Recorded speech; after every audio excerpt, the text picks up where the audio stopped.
गुलाम से सुल्तान कुतुबुद्दीन ऐबक का शुरुआती जीवन। कुतुबुद्दीन ऐबक की कहानी बहुत ही कमाल की है। वो एक मामूली परिवार से उठकर एक शक्तिशाली राजा बना। उनका जन्म मध्य एशिया में हुआ था और बचपन में ही उन्हें गुलामी में बेच दिया गया था। उस समय में ऐसा होना आम बात थी। वो बहुत होशियार और सीखने के लिए उत्सुक थे। उनकी नजर एक दयालु मालिक पर पड़ी, जिसने उन्हें घुड़सवारी, तलवारबाजी और तीरंदाजी सिखाई। आगे चलकर यही हुनर उनके बहुत काम आया। आखिरकार ऐबक को घुरीद साम्राज्य के शासक मुइज़ुद्दीन ने खरीद लिया। इस युवक की काबिलियत से प्रभावित होकर मुइज़ुद्दीन ने ऐबक को जल्दी ही उच्च पदों पर पदोन्नत कर दिया। ऐबक अपनी वफादारी, सैन्य कौशल और युद्ध में साहस के लिए जाने जाते थे। वह मुइज़ुद्दीन के एक विश्वसनीय सेनापति और सलाहकार बन गए और घुरीद साम्राज्य को पूर्व की ओर भारत में फैलाने में उन्होंने महत्वपूर्ण भूमिका निभाई। ऐबक का उच्च पदों तक पहुंचना उनके कौशल और दृढ़ संकल्प का प्रमाण था। उन्होंने कई युद्धों में अपनी योग्यता साबित की, जिससे उन्हें अपने साथियों और वरिष्ठों का सम्मान मिला। वह आगे बढ़कर नेतृत्व करने और अपनी बहादुरी से अपने सैनिकों को प्रेरित करने के लिए जाने जाते थे। गुलाम से एक विश्वसनीय सेनापति तक के ऐबक के सफर ने उनके चरित्र की मजबूती और विपरीत परिस्थितियों पर विजय पाने की उनकी क्षमता को दर्शाया। मुइज़ुद्दीन का दाहिना हाथ, भारत में विजय। मुइज़ुद्दीन के नेतृत्व में ऐबक ने भारत में कई सफल अभियान चलाए। 1191 ईस्वी में तराइन के पहले युद्ध में घुरीदों की जीत में उनका बहुत बड़ा योगदान था। इस युद्ध ने भारतीय इतिहास में एक महत्वपूर्ण मोड़ लाया, क्योंकि इसने राजपूत राज्यों के नियंत्रण को कमजोर कर दिया। इस जीत को हासिल करने में ऐबक की सैन्य कुशाग्रता और भारतीय इलाके की समझ महत्वपूर्ण साबित हुई। घुरीदों की जीत के बाद ऐबक को उनके भारतीय क्षेत्रों का गवर्नर नियुक्त किया गया। उन्होंने दिल्ली में अपना अड्डा बनाया, जो गंगा के मैदानों को नियंत्रित करने के लिए एक रणनीतिक स्थान था। ऐबक ने और अधिक विजय प्राप्त की और घुरीद साम्राज्य का विस्तार किया। उसने कई राजपूत शासकों को अपने अधीन कर लिया और उत्तर भारत के विशाल क्षेत्रों को अपने नियंत्रण में ले लिया। ऐबक की विजय ने दिल्ली सल्तनत की नींव रखी, जिसने अगले 3 शताब्दियों तक भारत के बड़े हिस्से पर शासन किया। वह एक कुशल प्रशासक साबित हुए। उन्होंने व्यवस्था बनाए रखने के लिए एक मजबूत सैन्य उपस्थिति स्थापित की। वे स्थानीय लोगों का दिल जीतने के महत्व को भी समझते थे। ऐबक ने अपने गैर मुस्लिम लोगों के प्रति सहिष्णु नीति अपनाई, जिससे उन्हें अपने धर्म और रीति रिवाजों का पालन करने की आजादी मिली। इस दृष्टिकोण ने उनके शासन को मजबूत करने और भारत की विविध आबादी की स्वीकृति प्राप्त करने में मदद की। तराइन का युद्ध भारतीय इतिहास में एक महत्वपूर्ण मोड़।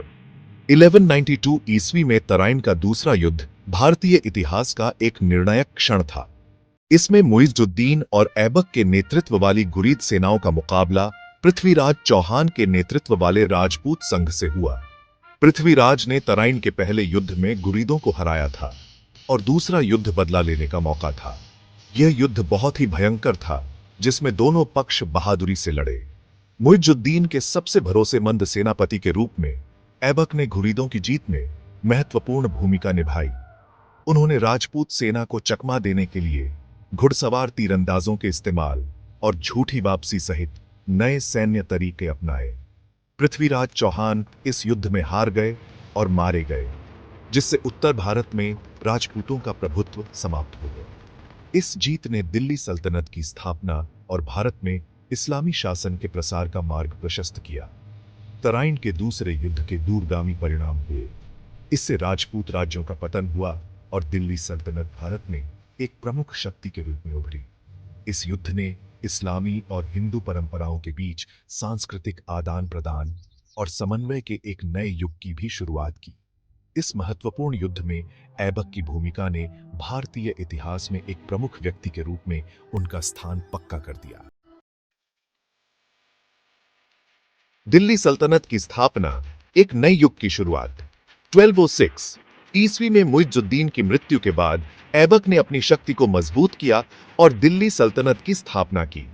उन्होंने सुल्तान की उपाधि धारण की और दिल्ली के पहले मुस्लिम शासक बने। ऐबक के शासन ने भारतीय इतिहास में एक नए युग की शुरुआत की। दिल्ली सल्तनत अगले 3 शताब्दियों तक भारत के बड़े हिस्से पर शासन करेगी। दिल्ली के पहले सुल्तान के रूप में ऐबक को कई चुनौतियों का सामना करना पड़ा। उन्हें नए जीते गए क्षेत्रों पर अपनी पकड़ मजबूत करनी थी और एक स्थिर प्रशासन स्थापित करना था। उन्हें अपने ही लोगों के बीच प्रतिद्वंद्वियों और विद्रोहों से भी निपटना पड़ा। ऐबक एक चतुर और सक्षम शासक साबित हुए। उन्होंने किसी भी विरोध को दबाने के लिए एक मजबूत सेना बनाए रखी।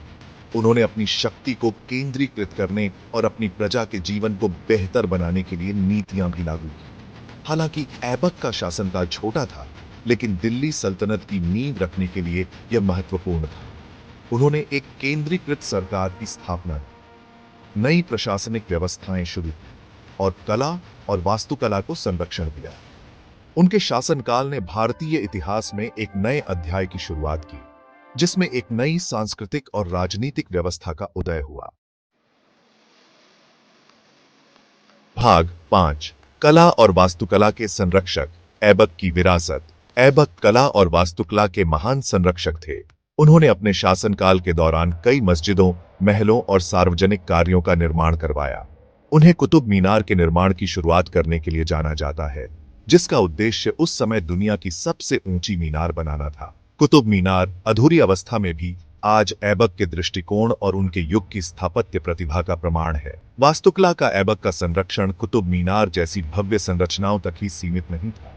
उन्होंने एक और सुंदर और कार्यात्मक राजधानी शहर बनाने के उद्देश्य से मस्जिदों और सार्वजनिक इमारतों के निर्माण पर भी ध्यान केंद्रित किया। वह समझते थे कि प्रभावशाली वास्तुकला उनके शासन को वैध बनाने और उनकी प्रजा में विस्मय पैदा करने का एक शक्तिशाली साधन हो सकता है। उनकी वास्तु परियोजनाएं केवल भव्यता के बारे में नहीं थी, वे रणनीतिक रूप से भी महत्वपूर्ण थे। मस्जिदों और इस्लामी शिक्षा केंद्रों के निर्माण ने नए जीते गए क्षेत्रों में इस्लामी धर्म और संस्कृति को फैलाने में मदद की। कुतुब मीनार अपनी विशाल उपस्थिति के साथ दिल्ली में नए स्थापित इस्लामी प्रभुत्व के प्रतीक के रूप में कार्य करता था। भाग 6 एक शासक की असामयिक मृत्यु। ऐबक की मृत्यु। 1210 ईस्वी में पोलो खेलते समय ऐबक की असामयिक मृत्यु हो गई, जो एक ऐसा खेल था जिसे वह विशेष रूप से पसंद करते थे। ऐसा कहा जाता है कि एक मैच के दौरान वह अपने घोड़े से गिर गए और गंभीर रूप से घायल हो गए। उनकी अचानक मृत्यु ने उनके शासनकाल का अंत कर दिया, जो केवल 4 साल तक चला था। अपने छोटे से शासनकाल के बावजूद ऐबक ने भारत पर एक स्थायी प्रभाव छोड़ा। उन्होंने दिल्ली सल्तनत की स्थापना की, जिसने सदियों तक मुस्लिम शासन की नींव रखी। वह अपने सैन्य कौशल, प्रशासनिक कौशल और कला और वास्तुकला के संरक्षण के लिए जाने जाते थे। ऐबक की विरासत पर इतिहासकारों द्वारा बहस जारी है। कुछ भारत में इस्लाम के प्रसार में उनकी भूमिका पर ध्यान केंद्रित करते हैं, जबकि अन्य भारतीय कला और वास्तुकला में उनके योगदान पर प्रकाश डालते हैं। लाहौर, पाकिस्तान में स्थित ऐबक का मकबरा उनके महत्वपूर्ण, यद्यपि संक्षिप्त, शासनकाल की याद दिलाता है। उनकी अचानक मृत्यु ने नवजात दिल्ली सल्तनत में एक शून्य छोड़ दिया, जिससे अस्थिरता और उत्तराधिकार संघर्ष का दौर शुरू हुआ। इसके बावजूद ऐबक द्वारा रखी गई नींव इन तूफानों का सामना करने के लिए पर्याप्त मजबूत साबित हुई और दिल्ली सल्तनत उनके उत्तराधिकारियों के अधीन फलती फूलती रही। भाग 7 कुतुब मीनार। विजय और महत्वाकांक्षा का एक विशाल प्रतीक। कुतुब मीनार हालांकि ऐबक द्वारा शुरू किया गया था, लेकिन इसे उनके उत्तराधिकारी इल्तुतमिश ने पूरा किया था। यह भारतीय इस्लामी वास्तुकला का एक उत्कृष्ट उदाहरण है, जो इस्लामी कलात्मक शैलियों को पारंपरिक भारतीय शिल्प कौशल के साथ मिश्रित करता है। लाल बलुआ पत्थर और संगमरमर से निर्मित मीनार कुरान के जटिल नक्काशी और छंदों से सजी है। कुतुब मीनार की कल्पना विजय के प्रतीक और दिल्ली में इस्लामी प्रभुत्व की घोषणा के रूप में की गई थी। इसकी विशाल ऊंचाई का उद्देश्य विस्मय पैदा करना और लोगों को नई सत्तारूढ़ शक्ति की याद दिलाना था। हालांकि अपने सैन्य और धार्मिक महत्व से परे, कुतुब मीनार प्रारंभिक दिल्ली सल्तनत की स्थापत्य महत्वाकांक्षा और कलात्मक संवेदनशीलता का भी प्रतिनिधित्व करता है। आज कुतुब मीनार यूनेस्को की विश्व धरोहर स्थल है और भारत के सबसे प्रतिष्ठित स्मारकों में से एक है। यह हर साल लाखों पर्यटकों को आकर्षित करता है, जो इसकी स्थापत्य भव्यता और ऐतिहासिक महत्व को देखने आते हैं। यह मीनार कुतुबुद्दीन ऐबक की स्थायी विरासत और दिल्ली सल्तनत के सांस्कृतिक प्रभाव का प्रमाण है। भाग 8 कुतुब परिसर से जुड़ा विवाद। कुतुब परिसर, जहां कुतुब मीनार स्थित है, बहुत अधिक ऐतिहासिक बहस और विवाद का विषय रहा है। कुछ ऐतिहासिक वृत्तांत बताते हैं कि यह परिसर एक हिंदू मंदिर परिसर की जगह पर बनाया गया था, जिससे यह दावा किया गया कि मंदिर की सामग्रियों का इस्तेमाल मस्जिद और मीनार के निर्माण में किया गया था। इन दावों का इतिहासकारों ने विरोध किया है। कुछ का तर्क है कि मंदिर विनाश के सिद्धांत का समर्थन करने के लिए पर्याप्त सबूत नहीं है। हालांकि परिसर के भीतर कुछ स्थापत्य तत्वों और बची हुई सामग्रियों की उपस्थिति ने बहस को जीवित रखा है। कुतुब परिसर से जुड़ा विवाद भारत के अतीत की जटिलताओं और सदियों से विभिन्न संस्कृतियों और धर्मों के मेल-जोल को दर्शाता है। बहस के बावजूद कुतुब परिसर भारत के समृद्ध और स्तरित इतिहास का प्रतीक बना हुआ है। यह शक्ति के उतार-चढ़ाव, संस्कृतियों के संगम और बीते युग की स्थापत्य उपलब्धियों की याद दिलाता है। परिसर के इर्द-गिर्द चल रहे विमर्श ही इसके ऐतिहासिक महत्व को बढ़ाते हैं, जिससे भारत के अतीत की ओर जांच और समझ को बढ़ावा मिलता है। भाग 9 कुतुबुद्दीन ऐबक, भारत पर एक स्थायी प्रभाव। कुतुबुद्दीन ऐबक, हालांकि अक्सर अपने उत्तराधिकारी इल्तुतमिश की छाया में रहे, ने भारत के इतिहास को आकार देने में महत्वपूर्ण भूमिका निभाई। उन्होंने दिल्ली सल्तनत की नींव रखी, जो सदियों तक भारतीय उपमहाद्वीप के एक महत्वपूर्ण हिस्से पर शासन करे।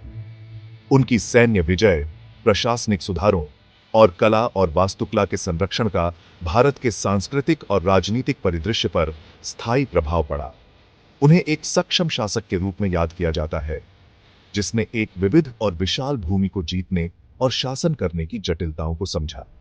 ऐबक की कहानी इस बात का प्रमाण है कि जो लोग विनम्र शुरुआत से शुरू करते हैं, वे भी महान शक्ति और प्रभाव के पदों तक पहुंच सकते हैं। उनकी विरासत प्रेरित और जिज्ञासु बनाती रहती है, हमें नेतृत्व की परिवर्तनकारी शक्ति, महत्वाकांक्षा और भारत के समृद्ध ऐतिहासिक ताने बाने के स्थायी आकर्षण की याद दिलाती है।